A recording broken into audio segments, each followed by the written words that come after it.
नमस्कार, मैं हूं निकिता और आप देख रहे हैं सत्यहिंदी.com। चलिए एक नजर डालते हैं अब तक की सुर्खियों पर। समाजवादी पार्टी के विधायक अबू आजमी ने महाराष्ट्र के मुख्यमंत्री देवेंद्र फडणवीस से मुलाकात की और लाउड स्पीकर को लेकर हो रही सियासत पर चिंता जताई। उन्होंने कहा कि भाजपा नफरत की राजनीति कर रही है और सिर्फ एक धर्म को निशाना बनाया जा रहा है। भाजपा नेता किरीट सोमैया पर निशाना साधते हुए अबू आजमी ने कहा कि किरीट सोमैया जैसे नेता इस मुद्दे पर सेलेक्टिव बोल रहे हैं, जबकि सुप्रीम कोर्ट का आदेश है कि डेसिबल लिमिट सभी धर्मों के लिए है, न कि किसी एक मजहब के लिए। इतना ही नहीं, अबू आजमी ने मुख्यमंत्री देवेंद्र फडणवीस से आग्रह किया कि वे उच्च स्तरीय बैठक बुलाएं। सपा विधायक ने कहा कि मैं खुद मौलानाओं और मस्जिद से जुड़े जिम्मेदार लोगों को बुलाकर नियमों के अनुसार कार्रवाई के लिए तैयार हूँ। इसके साथ ही विदेश मंत्री एस जयशंकर के बयान पर भी अबू आजमी ने तीखी प्रतिक्रिया दी। एस जयशंकर के भारत न्यूक्लियर ब्लैकमेल के आगे नहीं झुकेगा वाले बयान पर सवाल उठाते हुए समाजवादी पार्टी नेता ने कहा कि अगर आप झुके नहीं तो फिर अमेरिका के कहने पर संघर्ष विराम क्यों करवा दिया? यह झुकना नहीं तो क्या है? उस समय जवाब देना चाहिए था। पूरा देश सरकार के साथ खड़ा था।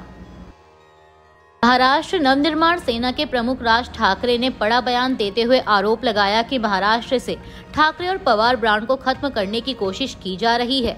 मनसे प्रमुख ने एक तरह से अप्रत्यक्ष रूप से भाजपा की आलोचना की। हालांकि उन्होंने दावा करते हुए ये भी कहा कि इस ब्रांड को खत्म नहीं किया जा सकता।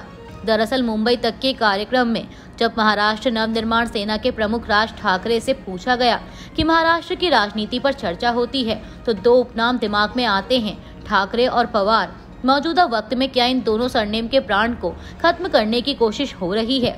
इस पर राज ठाकरे ने कहा कि इसमें कोई विवाद नहीं है कि ठाकरे और पवार ब्रांड को खत्म करने की कोशिश हो रही है, जरूर, लेकिन यह खत्म नहीं होगा।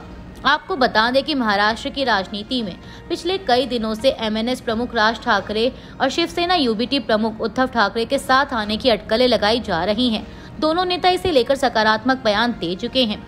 शिवसेना यूबीटी ने ये भी कहा था कि अगर राज ठाकरे भाजपा और एकनाथ शिंदे के नेतृत्व वाली शिवसेना से दूर रहते हैं तो पार्टी प्रमुख उद्धव ठाकरे और एमएनएस प्रमुख राज ठाकरे के बीच किसी मसले का कोई सवाल ही नहीं उठता। शिवसेना यूबीटी के मुखपत्र सामना में दावा किया गया कि उद्धव ठाकरे और राज ठाकरे के बीच सुलह की संभावना ने महाराष्ट्र विरोधियों को परेशान करके रख दिया है।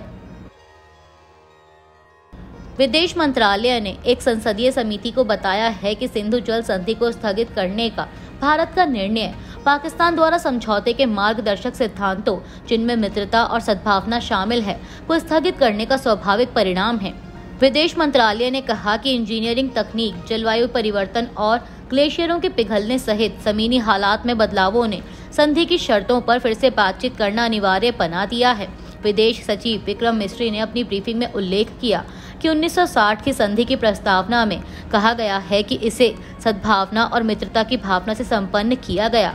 उन्होंने कहा कि वास्तव में पाकिस्तान ने इन सभी सिद्धांतों को स्थगित कर दिया है।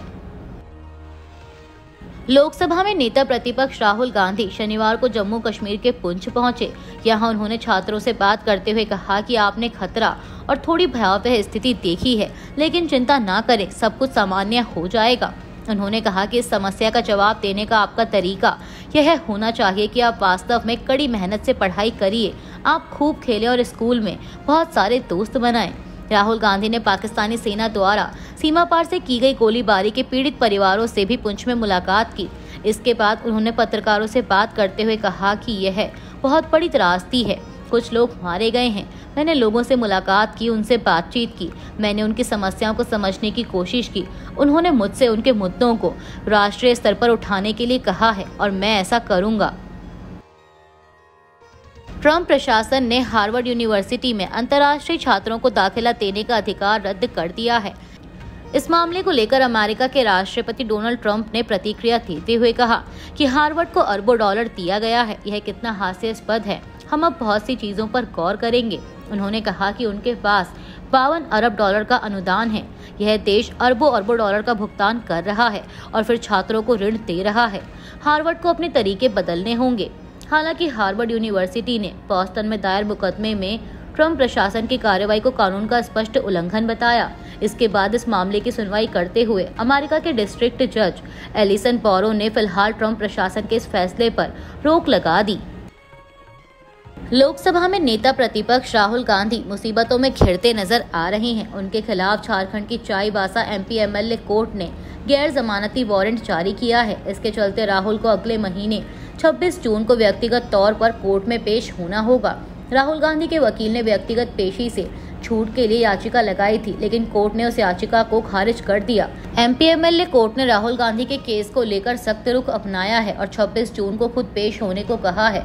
बता दें कि ये मामला एक मानहानि के केस से जुड़ा है, जिसकी शिकायत भाजपा नेता प्रताप कटियार ने की थी। इसके चलते ही राहुल के खिलाफ सीजेएम कोर्ट में मानहानि का मुकदमा दायर हुआ था। मानहानि का ये मामला 28 मार्च 2018 का है। कांग्रेस के अधिवेशन में राहुल गांधी ने भाजपा के खिलाफ भाषण दिया था। उनके इस भाषण को लेकर भाजपा ने आपत्ति जताई थी। पाकिस्तान के पंजाब के मुख्यमंत्री मरियम नवाज शरीफ ने माना है कि भारत के ऑपरेशन सिंदूर ने पाकिस्तान को भारी नुकसान पहुंचाया। उन्होंने इसकी तुलना 9 मई 2023 को पीटीआई समर्थकों द्वारा सैन्य ठिकानों पर किए गए हिंसक हमलों से की।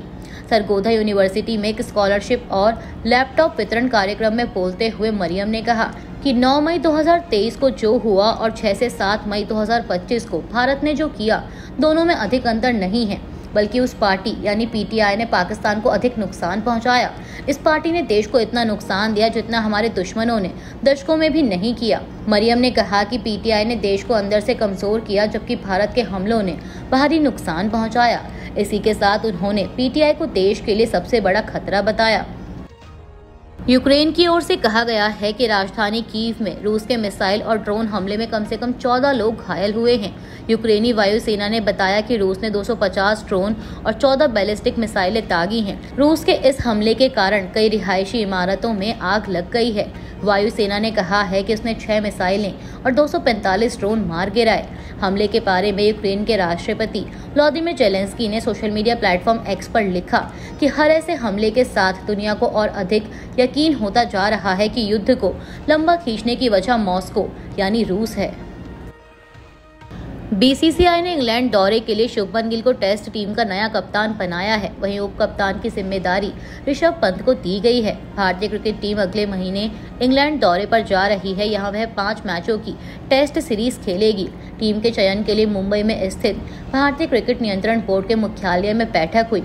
इस बैठक में बीसीसीआई के सचिव देवजीत सैकिया और अजीत अगरकर की अगुवाई वाली चयन समिति के सदस्य शामिल हुए। बैठक के बाद प्रेस वार्ता में अजीत अगरकर ने भारतीय टीम का ऐलान किया। रॉयल चैलेंजर्स बेंगलोर के कप्तान रजत पाटीदार और सनराइजर्स हैदराबाद के कप्तान पैट कमिंस पर जुर्माना लगाया गया है। आरसीबी के खिलाफ हुए मैच में हैदराबाद ने शुक्रवार को 42 रन से जीत दर्ज की थी। रजत पाटीदार और पैट कमिंस पर अपनी अपनी टीमों की धीमी ओवर गति के लिए जुर्माना लगाया गया है। कमिंस पर 12 लाख रुपए का जुर्माना लगाया गया, क्योंकि यह आईपीएल की आचार संहिता के मामले के तहत उनकी टीम का पहला मामला था। वहीं पाटीदार पर 24 लाख रुपए का जुर्माना लगाया गया। आईपीएल ने बयान में कहा कि पाटीदार पर 24 लाख रुपए का जुर्माना इस वजह से लगाया गया है क्योंकि यह आईपीएल की न्यूनतम ओवर गति से जुड़े आचार संहिता के तहत उनकी टीम का दूसरा मामला है। बयान में कहा गया कि इम्पैक्ट प्लेयर सहित प्लेइंग 11 में शामिल बाकी खिलाड़ियों पर या तो 6 लाख रुपए या उनकी मैच फीस का 25% जो भी कम हो जुर्माना लगाया गया है। अभी के लिए बस इतना ही। बाकी की खबरों के लिए बने रहिए सत्यहिंदी.com के साथ।